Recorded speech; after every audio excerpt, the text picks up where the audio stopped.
መንግስትን በሚደግፉ መንገድ ታቀርባለህና አሁንም እያነሳውልህ ያለሁት ከዚህ ጋር በተገናኘ በርካታ ነገሮችን እንድንወያይ ፈልጌ ነው።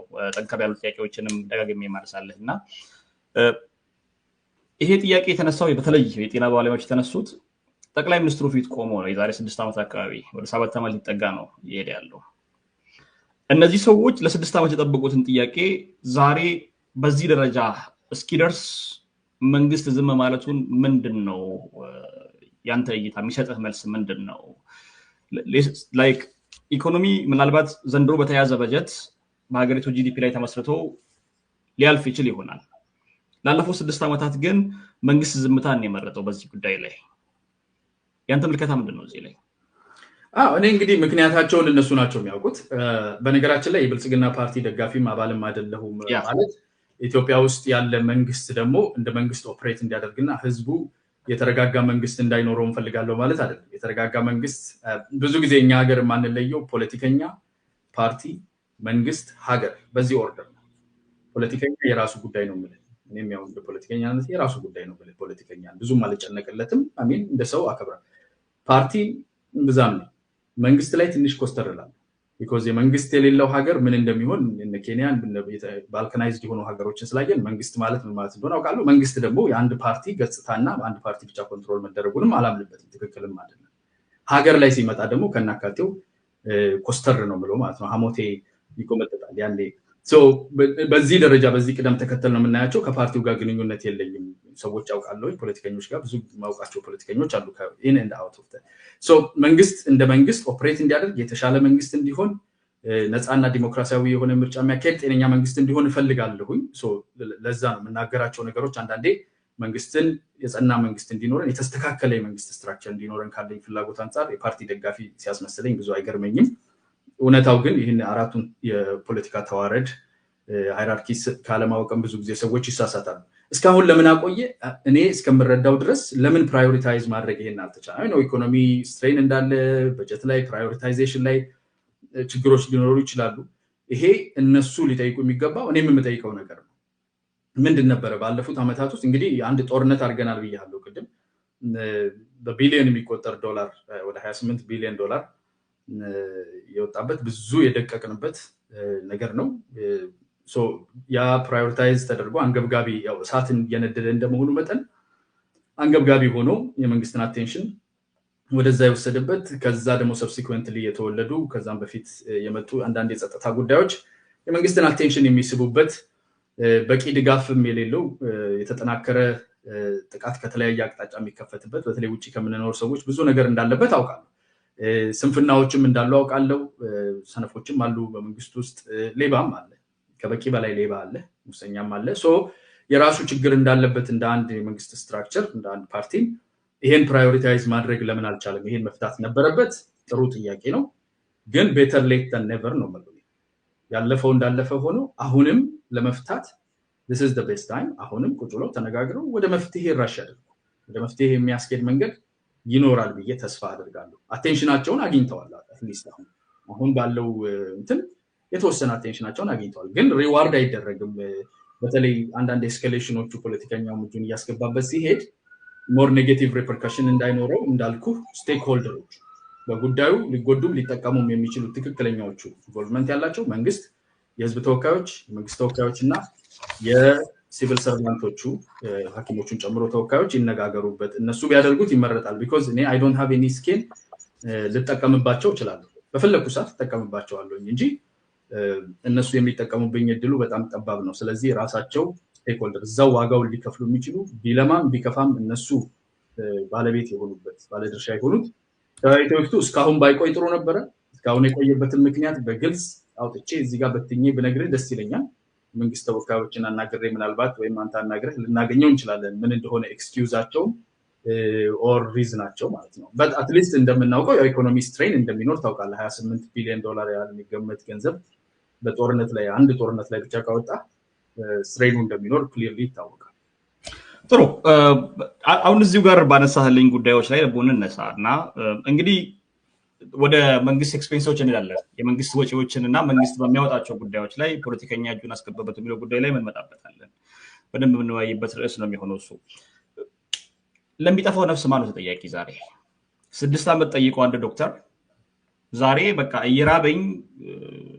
እየራበኝ ቆሜ መስራት አልችልም፣ ልጆቼ ከቤት ቁርስ እየጠየቁኝ ሳላበላው መጥቼ ማከም አልችልም ለምትል ነርስ እና ስራዋን አቁማ የእነሱን እርዳታ ደግሞ ፈልጎ ሆስፒታል ውስጥ ለሚሞት ሰው ተጠያቂው ማን ነው?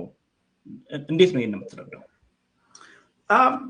ትሪኪ ነው። አሁን ለመብላት ሌላ ቦታ ሄደው ቢሆን የበለጠ አስቸጋሪ ያደርገዋል። ማለት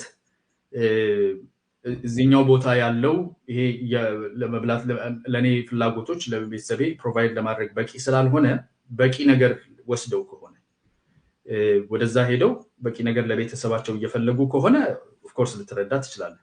ግን ካሉበት ቦታ ላይ ለቀው ከመስራትና ምንም አለመስራት እንደ አድማ እንደ ፐብሊክ ዲሞንስትሬሽን ነገር እስኪስተካከል ድረስ አልሰራም ፕሬሸር አደርጋለሁ ተብሎ ቢደረገው በሌሎች ሙያዎች የራሱ ሪፐርከሽን አለው። በነገራችን ላይ ይሄ ሲቪል ዲስኦቢዲየንስ የሚባለው የትግል መንገድ ሲቪል ዲስኦቢዲየንስን ስትሄድበት ህግ ለሲቪል ዲስኦቢዲየንስ ሩም የለው ምምልህ አይ ይሄ ሲቪል ዲስኦቢዲየንስ ስለሆነ በዚህ ፕሮሰስ ውስጥ የሚጣስ የህግ መስመር ኢትስ ኦኬ ብሎ የሚያስተባብልበት ምንም መንገድ የለውም ማለት ነው። ምናልባት ኋላ ላይ በፍርድ ሂደት ውስጥ ዳኞች ህግ ተርጓሚው ሊያስፈጽመው ይችል ይሆናል እንጂ ህጉን በሲቪል ዲስኦቢዲየንስ ውስጥ ስታጠፋ ወይም ካለፍክ ወይ ከተላለፍክ ኃላፊነቱን ትወስዳለህ ዳይሬክትሊ ማለት ነው። ለዛም ነው አንዳንድ ይረሳሉ ከሚባለው ሲቪል ዲስኦቢዲየንስ ሲደረግ ብዙ ጊዜ ከሚረሱ ነገሮች መካከል በቂ ጠበቆችንና የህግ ምክርን ማግኘት አለበት ሲቪል ዲስኦቢዲየንስ። ቢኮዝ ሰዎች መታሰራቸው አይቀርም፣ መያዛቸው አይቀርም ህጉን ከጣሱ ማለት ነው። as part of civil disobedience ህጉን ላለመጣስ ምን ማድረግ አለባቸው? ከጣሱና ከታሰሩ ከተያዙ እሱም ፕሮሰስ ደግሞ ተከትሎ እንዴት የማስፈታት የመወከል ቦንድ የማድረግ ዋስ የማድረግ ምናምን ነገር እንዴት ይደረጋል የሚለው is part of civil disobedience plan ስታደርግ የምታደርገው ነገር ነው። እኛ አሁን በሪሞት ኮንትሮል ስለሆነ ሲቪል ዲስኦቢዲየንስ የምናስደርገው ጠበቃ ምንም አንልም፣ ብዙ አንጨነቅም። ባለቤቱ ራሱ ቢሉን ፒክ ያደርገዋል። አሁን በደንብ እያልኩ ያለሁት ለምንድን ነው እነዚህ ነገሮችን ማነሳለ? በርካታ የጤና ባለሙያዎች እየታሰሩ ነው የሚገኙት በመንግስት። እነዚህ በመንግስት የሚታሰሩ የጤና ባለሙያዎች ወንጀል ሰርተው አይደለም፣ እየራበኝ መስራት አልችልም በማለታቸው ነው። አንተ ህግን ተምረሃል እና የሆነ ሰው ከአቅሙ በላይ ወይ ደግሞ ይሄ በቃ ለምሰጠው አገልግሎት የሚገባኝን ክፍያ አላገኘሁም ብቻ ሳይሆን የሚከፈለኝ ክፍያ ለመብላት እንኳን አልቻልኩም። እኛ የቀን ሰራተኛ እንኳን ከኛ በላይ ነው ደሞዝ የሚያገኘው። የቀን ሰራተኝነትን እንኳን ብሰራ ከዚህ የተሻለ ደሞዝ አገኛለሁ። ልጆቼን ቁርስ ብሎ ሲጠይቁኝ አልሸማቀቅም ብሎ ወደ ቀን ስራ የሚሆነው ሌላ ስራ የሚሄድን ዶክተር መልሱ መመለስ ነው የሚቀለው ማሰር ነው የሚለው ነው ትልቁ ጥያቄ መሆን ያለበት እና አሁንም ወደዛው ነው መመለስ ተመሳሳይ ጥያቄ ነው የሚሆነውና እንትን አይ ቲንክ መጀመሪያ ላይ በደንብ አልተረዳሁ ከሆነ አላውቅም እንጂ መንግስት ወይም የጸጥታ አካላት ክራክዳውን የሚያደርጉ ከሆነ ለማስፈራራት ይሄን ዝም ለማስባል ሰዎችን በማስፈራራት በመያዝ ምናምን የሚደረግ ነገር ኖርማሊ እንደዚህ አይነት በተለይ እንደኛ ያልሰለጠነ ዲሞክራሲ ባለበት ሀገር ላይ ይደረጋል። እሱን በፍጹም ኮንዶን አላደርግም፣ ተቀባይነት የለው። ወንጀል ተጠርጥሮ ወንጀል ሰርቷል ተብሎ በወንጀል የሚያሰው ካልሆነ ሐኪሞችም ሆኑ መምህራንም ሆኑ የጽዳት ሰራተኞች ጥያቄ አቅርበው ወይም ደግሞ አንድ አይነት የሆነ አይነት እምነት ኖሯቸው ኢቭን ፖለቲካሊ ድሪቭን እንኳን ቢሆን በፖለቲካ እንኳን ቢሆን ይሄኛውን አልፈልግም ብሎ መቃወም መብታቸው፣ ያንን መብታቸውን ኤክሰርሳይዝ ሲያደርጉ ለማስፈራራት ለማስደንገጥ ቁም ለማስባል ተብሎ የሚደረግ ጫና፣ ማሰር፣ ማንገላታት በፍጹም ተቀባይነት የለም። እሱን እንዳለ ሆኖ አንተ የምትለው አንድ መምህርነት ሙያውን ወደዋለሁ ግን ቤተሰቤ መመገብ ስላለብኝ ቆሎ መሸጥ ወይም ደግሞ እንትን ጉድጓድ መቆፈር ኦር የሆነ ቦታ ሄዶ ኮንስትራክሽን መስራት የተሻለ የፕሮፌሽን ሆኖ ታይቶኛል፣ ቤተሰቤን ሰፖርት ከማድረግ አንፃር የምወደውን ፕሮፌሽን ትቼ ወደዛ ሄጃለሁ ብሎ መልቀቂያ ካስገባ ማንም ሰው በዚህ ውስጥ ሊሳተፍ ምንም ሊያስቸግረው አይገባም። ምርጫው ነው፣ ግዴታ የለበትም። ስለዚህ እነኚህ መምህራንም ሆነ ሐኪምም ሆነ ወታደርም ማንም መልቀቂያውን አስገብቶ ስራውን ለቆ የተሻለ ክፍያ ያስገኝልኛል ወደሚለው ንግድም ሆነ ስራ መሄድ ሙሉ መብቱ ነው። ሐኪሞች እያደረጉ ያሉት የሕክምና ባለሙያዎች እያደረጉ ያሉት ይህንን አይደለም። ሊያደርጉ የሚፈልጉ ያሉት ምንድነው? መንግስት ረጅም ጊዜ ታግሰን ትኩረት ሊሰጠን አልቻለም። ጥያቄዎቻችን እየተረሱ እኛ እየተጎዳን እየተሰቃየን ነው እየሄድን ያለነው። ስለዚህ ይሄ ጥያቄ የመንግስትን አቴንሽን እንዲያገኝ ለውጥ እንዲመጣ በጋራ ሆነን ድምጻችንን ማሰማት አለብን። ድምጻችን ደግሞ ባዶ ድምጽ እንዳይሆን አቴንሽን እንዲያገኝ ሞር ሼክ የሚያደርግ ሞር ሲስተሙን አፌክት የሚያደርግ ወደ አይኑ ወደ አንተ ለመሳብ ብለህ የምታደርጋቸው ነገሮች ናቸው። ይሄን ስታደርግ ይገባኛል ለምን እንደተደረገም አመክኖን ተነጋገርን እኮ ጊዜም ፈጅቶባቸዋል። ኑሯቸውም ጥያቄያቸውም ትክክለኛ እንደ ሜዲካል ፕሮፌሽናል ግን ትልቁ የመጀመሪያው የሚገዛቸው ህግ መሐላቸው ዱ ኖ ሃርም ነው። ጉዳትን አለማድረስ ነፍስ ማዳን እንጂ ነፍስ ላይ ያጠፉ ትልቁ መሐላቸው ዱ ኖ ሃርም ነው። መመገብ ራስን ትክክል ነው። ሰስቴን ማድረግ አስፈላጊ ነው። እንከምም ያስፈልጋቸዋል። ይሄ ሁሉ አስፈላጊ ነው ጥያቄያቸው። ዱ ኖ ሃርም ግን ጋይድ የሚያደርጋቸው ነገር ዱ ኖ ሃርም እኮ ለማለት እነዚህ ሰዎች 6 ዓመት ታገሱ። እሱ ነው ምልክት። ትግስታቸውም ትክክል ነው። አቴንሽን መፈለጋቸውም ትክክል ነው። አቴንሽኑን ለማምጣትም ተደራጅተው መቆማቸው በጋራ መቆማቸውም ጥሩ ነው። አቴንሽኑንም ደግሞ ለራሳቸው ብቻ ሳይሆን ለመላው ሲቪል ሰርቫንት አትራክት አድርገዋል። ይሁን እናንተ እያወራንበት ነው። በእርግጠኝነት የመንግስት ሚኒስቴሮች እየተነጋገሩበት ካቢኔዎች እንደሚነጋገሩበት ምንም ጥያቄ የለኝም። ከነሱ ተወካዮች ከነሱ ውስጥ ያሉ ሰዎችን ስበው አናግረው ይሄን ነገር እንዴት ነው እንደዚህ የምናደርገው ፖለቲካል ሴንቲመንት እንዳይኖሩ ሰው እንዳይጎዳ ጥያቄውን ለመመለስ ምን እናዘጋጅ የሚለው ኮንቨርሴሽን እንዳለ ምንም ጥያቄ የለኝም። ይሄ የመጣው ከምንድን ነው? መንቀሳቀሳቸው ነው አይደል? ተራጅተው ቆመው በቃ ከዚህ በላይ አንታገስ፣ ጉዳታችን በዛ፣ ምንም መልስ እያገኘን አይደለም፣ ዝም ባልን ቁጥር እየተረሳን ነው፣ ባክበርነር ላይ እየተጣልን ያለ ነው። የኛ ጉዳት የልጆቻችን ጉዳት እንዲሰማችሁ ቆም ብላችሁ እንድታስቡ የሚያስገድድ ነገር ማድረግ አለብን። ትክክል እስማማበታለሁ። ጥያቄያቸው ትክክል ነው። እርምጃቸውም ደግሞ ስናት ዝም ብለው ድንገት ተነስቶ የመጣ አይደለም። አንዳንድ ፖለቲካሊ ድሪቭን የሆኑ ምናምን ሂር እንደ ታገኛለህ። ቤተ እምነት ውስጥ መድረክ ላይም ቆመው የሚቀድሰው በፖለቲካ ያልገባበት የለም፣ የማይገባበት የለም። ችግሩ እነሱ ደግሞ አዘ ፕሮፌሽናል በተቻላቸው መጠን they have to balance I think የጎንደር ሆስፒታል መሰለኝ የወጣ የሆነ እንትን አይቼ ነበርና ኢመርጀንሲ ለሆኑና የሰው ህይወት ላይ እንትን ላላቸው ሰርቪሶች ስቲል እንሰጣለን ብለው በሌላው በኩል ግን they are making a stand ያ ሁሉም ቦታ ነው ይሄን ነገር እያደረጉ ያሉት። አብዛኞቹን ኢመርጀንሲ ሩሞች የተወሰኑ ሰዎችን ራሳቸው ያ የሰው ህይወት ሃርም ይደረጋል ብለው የሚያስቡበት ቦታ ላይ ባላንስ እያደረጉ በሌላው ቦታ ላይ ደግሞ ስታንዳቸውን እያሳወቁ ነው። አልቲሜተም ውስጥ መግባቱ ለነሱ አሁን ምንድነው እኔ የምለው በመንግስት በኩል ፈጣን የሆነ ምላሽ ይሄ ቢሮክራሲው ምናምን አለ አይደል የሚጓተተው እሱን የዘለለ ፈጣን የሆነ ምላሽ ለአንድ ሴክተር ሳይሆን ለመላው ለሲቪክ ሴክተሩ ለሚከፈለው ኢንፍሌሽንን ያማከለ ቅድም እንዳልኩ ሌሎች ነገሮችን ያማከለ ውይይት መደረግ አለበት። ወደ ስራ የሚመለሱበት ኑ እንነጋገር ብለው በስፋት ይነጋገራሉ ብዬ ተስፋ አድርጋለሁ። ጥያቄያቸው ትክክል አይደለም፣ በቂት ጊዜ አልታገሱ የሚል ነገር ግን ማንሳት አልችልም በፍጹም። ረጅም ጊዜ እንደዚህ ከሆነ ወደ ቀጣይ ጥያቄዎቻችን ለመሄድ አስቻይ ሁኔታዎችን እናገኛለን።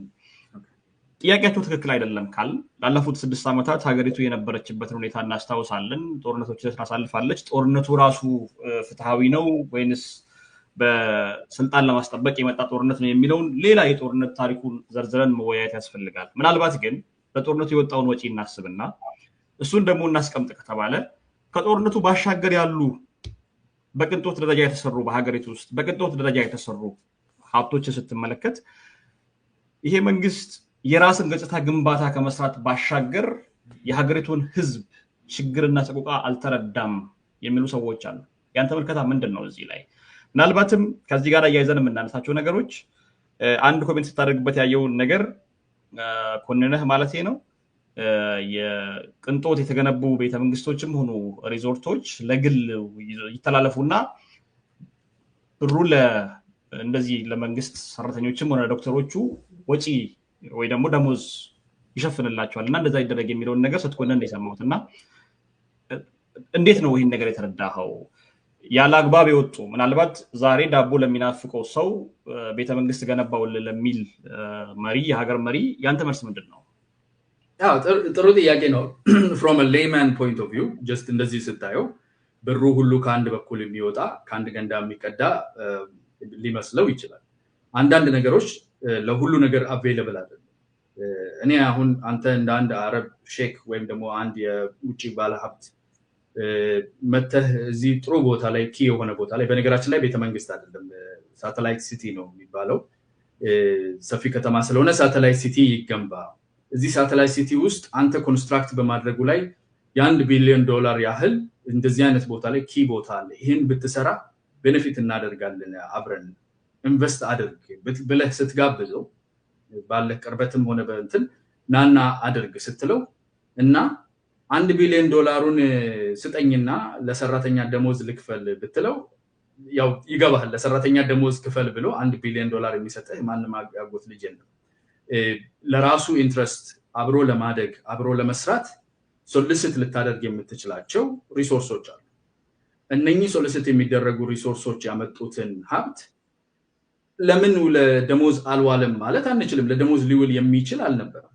ለደሞዝ የሚውልበት እድልም አልነበረም እያልከኝ ያለው የመንግስት ወጪና ከመንግስት በጀት አይደለም ሌላ አካል ነው ወይ ደግሞ ሌላ ሰው ነው ኢንቨስት ያደረገ ያለው ነው እንሽጣው ስትሉት የነበረውን ፕሮፐርቲ ነው ማለት ሁሉ አንተም እያወራ ያለውና ማን ነው ኢንቨስት ያደረገው አንተ አሁን መረጃ ያለህ ነው ይመስለኝና ስትናገር የሆነ ሰው ደሞዝ ክፈል ከምለው ኢንቨስት አድርግ ብለው ነው የሚቀለኝ ወይ ደግሞ የሚቀለው የሚል ነገር ነው ያነሳልኝና ኢንቨስት ያደረገ ያለው በኢትዮጵያ መንግስትና በኢትዮጵያ ህዝቦች ሀብት አይደለም እና የሆነ ሰው ነው መጥቶ ኢንቨስት ያደረገ ያለው ነው ምትልኝ ባይ ዘ ወይ የሚቀለው ሳይሆን አይቻልም ነው የሚቀል ሳይሆን እሺ አይልህም እንጂ እሺ አይልህም ኦፍ ኮርስ የኢትዮጵያም ቢሆን ማለት ነው እንደ ምሳሌ አንድ አረቡን አመጣውልህ እንጂ ስዊዲሽም ቢሆነ ኢትዮጵያዊም ሆነ በውጪ የሚኖር ኢትዮጵያ ዜጋም ሆነ አንተ ራሱ እንደ አንድ ግለሰብ ባለሀብት ብትሆንና ስፔንድ የምታደርገው $100 ሚሊዮን ቢኖር ያን $100 ሚሊዮን መንግስት እስቲ ለመምህራን ደሞዝ አደርገዋለሁ ቢልህ እባክህ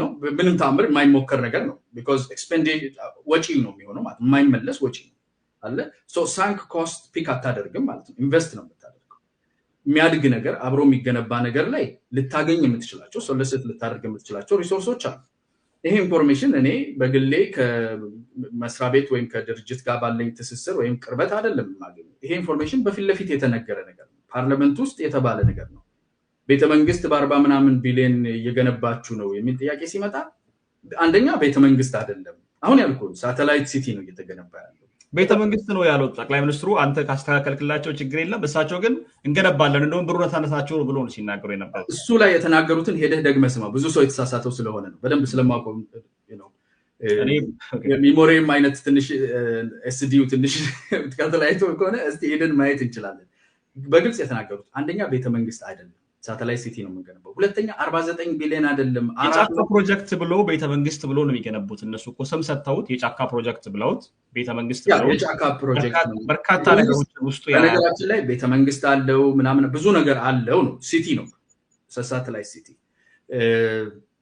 ሄጄ ለመጎብኘት እድሉን አላገኘውም ፈጣሪ ብሎ ተመልሼ ሲሄድ እጎበኛለሁ ብዬ ተስፋ አደርጋለሁ የሚሰሙ ከሆነም ያመቻቹልኛል እግዚአብሔር ይርዳኝና አላየሁትም ግን ከማውቀው ነገር ቪዲዮዎች ካየሁት እነሱም ከተናገሩት በአደባባይ የሳተላይት ሲቲ ነው ሳተላይት ሲቲ ውስጥ የተለያዩ ኤስታብሊሽመንቶች የተለያዩ ፕሮፐርቲዎች አሉ ያንን ደግሞ ከህዝብ ከሰበሰብነው በጀት ላይ ወይም ደግሞ ከፓርላመንት በጀት ላይ አይደለም 49 ቢሊዮን ደግሞ አይደለም ከዛ በጣም የሚበዛ ገንዘብ ነው ገንዘቡን ከናንተ አይደለም እየጠየቅን ያለነው ከመንግስት ኮፈን ተሰብስቦ ደሞዝ ሊሆን የሚችል ለመምህራን ለዶክተሮች ሊከፈል የሚችለው በጀት ከዛ ውስጥ አይደለም ይሄ ሶሊሲት የተደረገው ኤክስተርናል ከሆኑ ሪሌሽንሺፖች ከተለያዩ አቅጣጫዎች ሰዎች መተው እንዲሰሩ ከተደረገ ትስስር ከተደረገ ሌላ አሬንጅመንቶችና ሶሊሲቴሽን የተገኘ ነው የሚሉት ሶ ያንን ሶሊሲቴሽን ለምን ደሞዝ አልከፈልከውም ካልክ ሲጀመርም ደሞዝ ሊሆን የማይችል ነው ያገዝ እዚህ ጋር በደንብ መታየት ያለበት ነገር አያና ኦኬ ሳምባዲ ገንዘብ ኢንቨስት ማድረግ ፈለገ ኢትዮጵያ ላይ ደሞዝ ክፍልልኝ ከምትለው ፕሮጀክቶችን ስራልኝ ያልከው ፕሮጀክቶች እየሰራ ነው የሚገኘው የኢትዮጵያ ዛሬ አንገብጋቢ የኢትዮጵያ ህዝብ ዛሬ አንገብጋቢ ጥያቄ ጎረጎራ ነው ወንጪ ነው ወይንስ ትራክተርና መንገድ መብራት ውሃ ነው የትኛው ነው የሚቀድመው ማለት ከፈረሱ ጋሪው አልቀደመም ወይ አሁን ኢንቨስት እንኳን እናደርግ ብትለው የትኛው ነው የሚቀድመው? ህዝቡን ተጠቃሚ የሚያደርገው የትኛው ነው? የትራፊክ መንገዱን ለማሳለጥ እና መንገድ በየቦታው መገንባት፣ ኤሌክትሪክን በየቦታው ማሰራጨት፣ ትምህርት ቤቶችና ሆስፒታሎችን በተለያዩ ቦታዎች ኢንቨስት አድርጎ በዛ ገንዘብ ማሰራት ነው የሚቀለው ወይንስ መዝናኛ ቦታዎችን መገንባት ነው? ዳቦ ለሚያርበት ሰው በአንድ ቀን አዳር የ3 ወርና የ4 ወር ደሞዙን የሚጠይቅን ለአንድ ዶክተር ሆስፒታል መዝናኛ ገነባውን ብትለው ምንድን ነው ትርጉሙ ለኢትዮጵያ ህዝብ አሁን አገሪቱ ባለችበት ሁኔታ? ትክክለኛ ጥያቄ ነው። እኔ እንደ ፖለቲካ ፓርቲ በቀርብ በፕራዮሪታይዜሽን ባይዘው ማንኛውም ፓርቲ ውሸቱን ካልሆነ ወይም ደግሞ አክሳሪ ፖለቲካ ሊሰራ ካልሆነ በስተቀር ካፒታል ኢንቨስትመንቶች የወደፊት ነገ የሚፈጠረውን ቢኮዝ ዝንተ ዓለማችንን ዳቦ እየጠየቅን እንዳንኖር ኢኮኖሚክሊ እንድንወጣ የሚረዱን ኢንቨስትመንቶች አሉ። መላው ዓለም የሚሳተፍባቸው ቴክኖሎጂ ላይ፣ ሰርቪስ ላይ፣ ቱሪዝም ላይ እነኚህ ፋስት የሆኑ ከዓለም ጋር የሚያገናኙ ከረንሲ የሚያመጡ እንደ ሀገርም ደግሞ ለመወንጨፍ ለማደግ የምትፈልግ ከሆነ የምትዘራቸው የምታስቀምጣቸው ለዘር የምታወጣው ወጪ አለ። በነገህ ለዛሬ 5 ዓመት 10 ዓመት ይሄ ሀገር የት ነው ማየት የምፈልገው ለዛ ደግሞ ምን ኢንቨስት ማድረግ አለብኝ ብለህ የምትሰራው የምታወጣው ወጪ አለ። አይ እሱ ላይ ሎኬት አላደርግም እንበላዋለን የምናገኘውን ሁሉ we are going to be focused on earning የሚል ከሆነ እሱ ስህተት ነው የሚሆነው። ግን ምን ያህሉን ነው ወደዛም አድርገው ምን ያህሉን ነው ወደዚህም አድርገው 1400 ትራክተር ቅርብ ጊዜ ሲከፋፈል አይቻለሁ። የመስኖ ላይ እየተሰሩ ያሉ ዳቦ ፋብሪካዎች የሚባለው ነገር ምን ያህል ዳቦ ፋብሪካዎች ተከፍተዋል ባለፈው እየሰሩ ነው ወይ ነው ያኔ እሱ ባላንስ ነው ባላንሲንግ አክት ዳቦ ፋብሪካ የሚባል ነገር ዳቦ በምን ያህል ደረጃ እያመረትን ነው? ስንዴ በምን ያህል ደረጃ እያመረትን ነው? ምን ያህል ትራክተሮችን ማከፋፈል ችለናል? በተለይ ጸጥታ ያለባቸው አካባቢዎች ላይ ምን ያህል እንቅስቃሴዎች ተደርገዋል? በቂ ናቸው ወይስ አይደሉም የሚለው ራሱን የቻለ ጥያቄ ነው። እኔ በቂ ናቸው ብያለሁ። በጣም ሰፊ ነገር ተሰርቷል፣ በቂ አይደለም። ቢኮዝ በጣም ፍላጎታችን የህዝብ ብዛታችን በጣም ይለያያል። ስለዚህ በቂ አይደለም።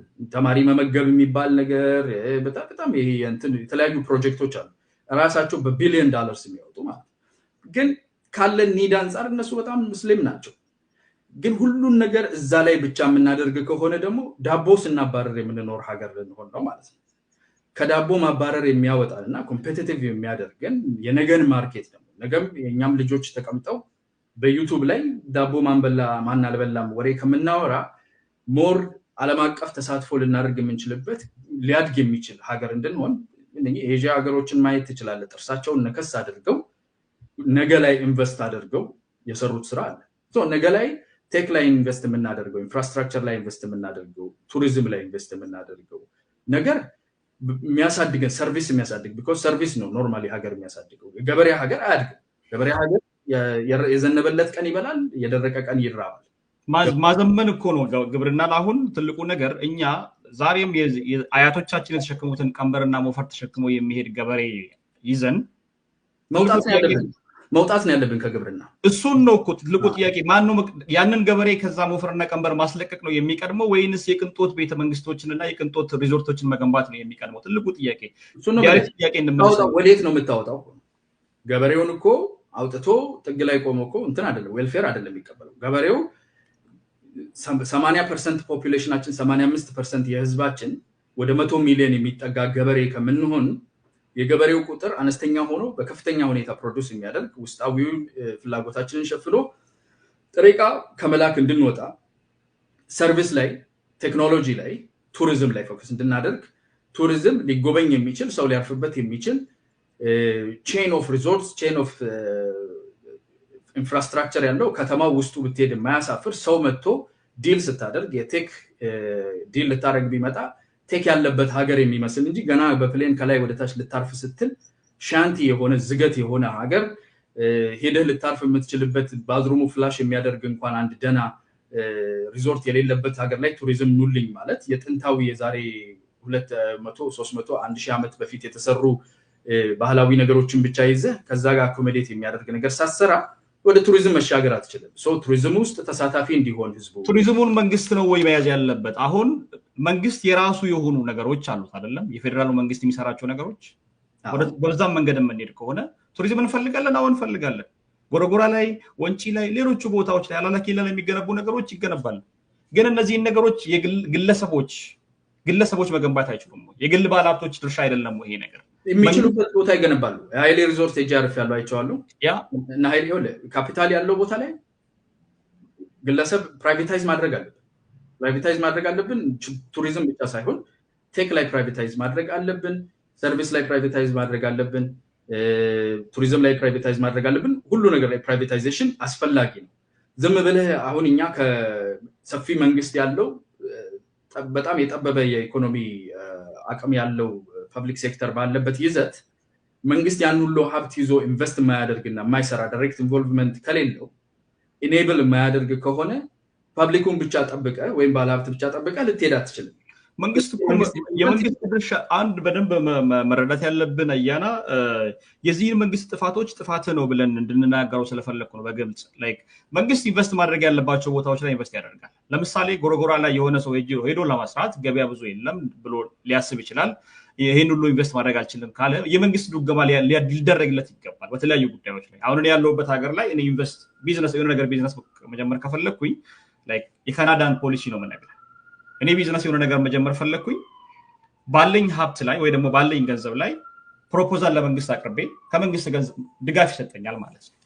ወይ በረጅም ጊዜ የሚከፈል ወይ ጭራሹን የማይከፈል ያ ድርጅት እስካልተዘጋ ድረስ አገልግሎት ላይ እስከዋል ድረስ የአገልግሎቱና የኢንቨስትመንቱ ሁኔታ የሚወስንበት ማለት ነው እንጂ ባለሀብቶችን ለብቻ አስቀምጠ ጎረጎራን እንደዚህ ያደረኩ እንደዚህ መሰረትን ምናምን ነገር እዛው ደግሞ ያዛ አካባቢ ጎረጎራ 10 ያለ ወይ ደግሞ ከጎረጎራ 5 እና 6 ኪሎ ሜትር ላይ ያለ ገበሬ በጠኔ እየተሰቃየ ያለበትን ሀገር ይዘህ ለዛ ገበሬ ትራክተር እንደመግዛት መንገድ እንደማውጣት ኤሌክትሪክ እንደማስገባት ያንን ነገር ማድረጉ ምንድነው መንግስትን ኢንቨስት እንዲያደርግና ትልቅ ሀብት አለው ብለን የምናወራበት ጉዳይ ይደልካል።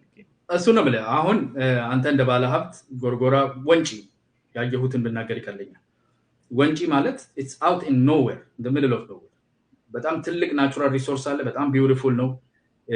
እዛ ጋር ኢንፍራስትራክቸር እንደ ግለሰብ ሀብታሙ የፈለገውን ገንዘብ ቢኖርክ የምትበደረው ገንዘብ ምንም እርዳታ ቢደረግልህ ካለ ሀብትና አቅም ጋር መሄድ ነው። ፍላጎትህም ገበያ ተኮርና አንተ ነገ ነው ማትረፍ የምትፈልገው። እኔ ሆቴል ክፈት ብትለኝ ሆቴልህ መቼ ነው ትርፍ እንዲያመጣ የምትፈልገው? when do you want to break even ማለት የምታወጣው ወጪና የምታስገባው ገቢ ተመጣጣኝ break even point when do you want it to start ካልከኝ yesterday ነው ስራ እንደጀመርኩኝ ከብሬክ ኢቭን ማለት because ለትርፍ ነው አመሰራው። so እሱን ሳንክ ኮስት ደግሞ መያዝ የምችልበት ኪሳራን ይዤ ለአመት ለሁለት አመት መንቀሳቀስ የምችልበት የሀብት ግራውንድ የለኝም፣ ኢንትረስቱም አፒታይቱም የለኝም እንደ ኢንቨስተር። ያን ሁሉ ገንዘብ አፍስሼ ወለድም ይያለ መንግስት እርዳታም ወስጄ ምን ብዬ ትርፍ ጋር የማይወስደኝ ከሆነ ምን ጫካ ወንጪ ጋር ወሰደኝ እዛው እንደተለመደው አዲስ አበባ ውስጥ 85ኛ ሆቴል እንደገና ይገነባል ማለት ነው። ለሱ እኮ ነው መንግስት ድጋፍ ማድረግ ያለባቸው ቦታዎች ላይ ድጋፍ ያደርጋል ብዬ የዚህንም ሀገር ምሳሌ ያነሳው። አዎ ቆይ እሱ ይሄ ሀገር ኦሬዲ ተገንብቶ ኢንፍራስትራክቸር እኔ ለወንጪ ኤሌክትሪኩ የገባበትን መንገድ ምኑንም ስላየሁት ማለት ነው። ኢንፍራስትራክቸር ኦሬዲ ያለው የተሰራ ሀገር ላይ ቀላል ነው። እዚህ ጋር ያለው ስትል እሱ ፕሮስፔክቱም አለ። አዲስ ቦታ መያዝ ነው የምትፈልገው፣ ተደራሽነት ብዙ ነገር አለ። መንግስት ኦሬዲ የገነባው ነገር ሲኖር ኢንፍራስትራክቸር ሲኖር አሁን ወንጪ ጋር የሆነ ነገር ካለ እዛ ጋር ተጠግቶ እኔ ስራ በተለኝ ሆቴል ከዛ ጎን ደግሞ ሌላ ተመሳሳይም የሆነ ተቀራራቢ የሆነ ስራ ለመስራት ይቀለኛል። ለምን ኢንፍራስትራክቸሩን ኦሬዲ ትልቁ ባለሀብት ኢትዮጵያ ውስጥ ትልቁ ባለሀብት ማን ነው? መንግስት ነው። ትልቁ ባለሀብት ትልቁ ባለ ሪሶርስ ኦሬዲ መንገድ ቀዶልኛል። ስለዚህ እነኚህ መንገድ ቀዳጅ የሆኑ ወደ ናቹራል ሪሶርሶቻችን ወደ ኢንተርናሽናሊ ሪኮግናይዝድ የሆኑ የዩኔስኮ እንኳን የተመዘገቡ ትልልቅ ሀብቶች ያሉበት አካባቢዎች ትልልቅ ናቹራል ሪሶርስ ያለን አካባቢ ላይ ላንድ ብሬክ የሚያደርጉ ኢንፍራስትራክቸር የሚያስጠጉ ለሌሎች ለፕራይቬት ኢንቨስተሮችን በር የሚከፍቱ ስራዎችን መስራት ነገ ላይ መስራት ነው። ቢኮዝ ፕራይቬቱም ነገ አንተ ጎን ብዙ ሆቴሎች፣ ብዙ መዝናኛዎች፣ ብዙ ነገሮች ይሰራሉ ማለት ነው። በር ትከፍታለህ፣ ኢንፍራስትራክቸር ትወስዳለህ። ነገ ደግሞ እነ አላባ ጮርጮራ ምን የሚባሉ ስማቸው ቁጥር በጣም ብዙ ናቸው። አሁን እንግዲህ እነኚህ ሁሉ ፕራይቬታይዝድ መሆን መቻል አለባቸው። ግን ደግሞ እነኚህ ላይ ብቻ አትኩረህ ያለውን አንገብጋቢ ዛሬ ላይ የሚራበውን ሰው እኔ ባይዘው በመንግስት ላይ ከኢኮኖሚው አንፃር ብዙም ነቀፋዎችን አላቀርብም። እውነት ለመነጋገር ትልቁ ነቀፋዎችን ማቀርበው ሴኩሪቲ፣ ፒስ፣ ፖለቲካል መድረክ ላይ ነው። እዚህ ላይ ነው ትልቁ ደግሞ ዋናዎቹ የሚፈለጉበት ነገሮች ናቸው። እዛ ላይ መስራት ያስፈልጋል። ግን ለኢኮኖሚ ሲመጣ ሳይመልቲኒየስሊ ነው የምትሰራው። ስንዴ መስኖ እነኚህን ነገሮች እየሰራ ይሄ የትናንትናና የዛሬ ሂደታችን ነጋችን ደግሞ ምን ሊሆን ይፈልጋለን ስትል ቁጭ ብለህ ማለም ሳይሆን ነገን ሊያሳልጡ የሚችሉ ነገሮች ዛሬም ፍሬያቸው የማይበላ ዛሬ ትርፋቸው የማይታይ ለነገ ግን መንገድ የሚከፍቱ ነገ ለማኝ ነገም አራሽ የዘነበ ቀን ምን በላይ የደረቀ ቀን የምንራብ እንዳንሆን